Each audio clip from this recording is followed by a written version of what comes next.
Caught Stealing is the latest film from Darren Aronofsky after just making The Whale, which won Brendan Fraser his first Oscar. And yes, I say first because you never know.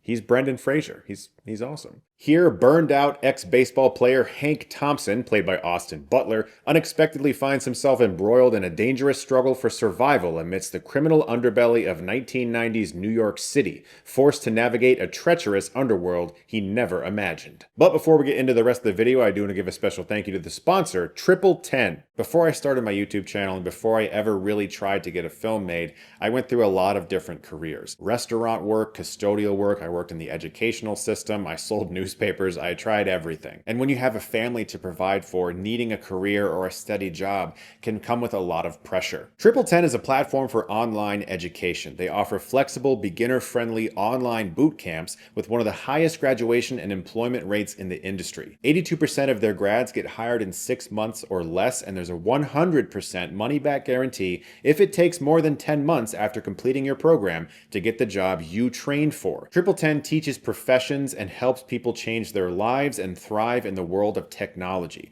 They're beginner-friendly, there's no need for a tech background, and you can be confident in your future. There's no fear of layoffs anymore. They teach careers that will remain relevant for decades and learn the skills that AI cannot replace. With Triple 10, you can learn a new job starting from $200 a month. Click the link in the description below or scan the QR code for a free career consultation. So definitely check out that link in the description below. Thank you so much to Triple 10 for sponsoring this video. I missed this movie on opening weekend because I was doing some press for my movie, Shelby Oaks, which by the way comes out October 24th. Yes, I'm sure you know that, but I'm going to keep saying it because it's an indie movie and we got to get every single butt in the seat we possibly can.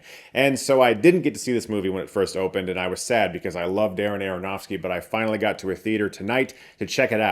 And having seen this movie, the way that I might describe it to hardened film fans is to say that this is Darren Aronofsky's Panic Room. It's nothing like Panic Room, but it is, by far, his most straightforward, enjoyable, fun movie. Fincher made Panic Room right after Fight Club. He really wanted to just make a movie that you could eat popcorn while watching. He had made a lot of really intense and dark movies with Seven, The Game, and Fight Club, and when he did Panic Room, it was kind of like, oh, yeah, Fincher can do just a really fun, tight thriller. And so can Aronofsky. This movie was a blast. This is such a good-looking film, capturing late 90s New York in a really dirty, gritty way, and somehow having Smash Mouth's Walking on the Sun during the soundtrack while doing it, which I loved hearing, by the way. Austin Butler is an actor that continues to impress. I've loved him in everything I've seen him in, but I think this is the first time where I really felt bonded to him as a character and loved seeing his journey, feeling his portrayal of essentially an everyman who's thrown into the middle of a bunch of stuff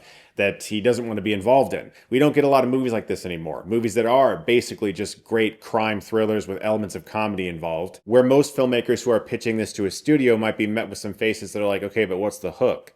Like, do aliens invade? Is it actually like a secret origin story for something? And no, it's just like a guy who's trying not to die. Movies like this really inspire me because they are stories that do feel deceptively simple, but are told with such skill.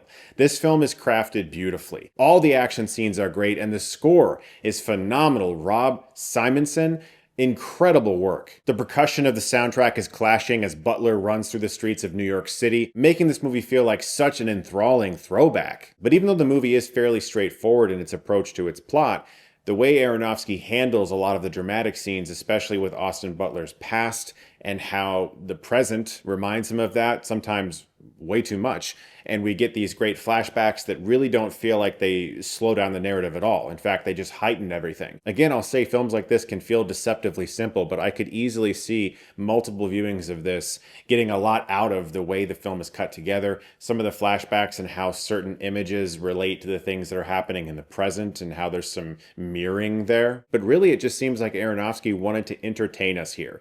This is a film you can take your mom to and not worry about a really depressing conversation on the car ride home.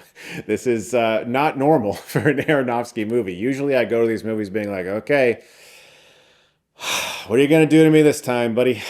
But this one put a big smile on my face for the entire runtime. I had such a good time with it. Butler is great. Zoe Kravitz is also very good. Really, the whole cast shines here. Matt Smith, with that very heavy accent, delivers some very important exposition, and I will admit to missing some of it. I almost think that was the point. But the real star of the movie is Bud, played by a cat named Tonic, who, according to Aronofsky, was amazing on set, and he even said that he would rather work with this cat than some of the human actors he's worked with before. Caught Stealing is a blast. If you've missed it, you really should check it out. It does feel like a throwback in all of the best ways. It does feel like one of those movies they just don't make anymore. I had such a good time with it. I love the look of the movie, the sound of the movie, the performances. It was all just a really great time. So guys, look forward to more videos very soon. Thank you so much, as always, for watching. And if you like this, you can click right here and get Stuckmanized.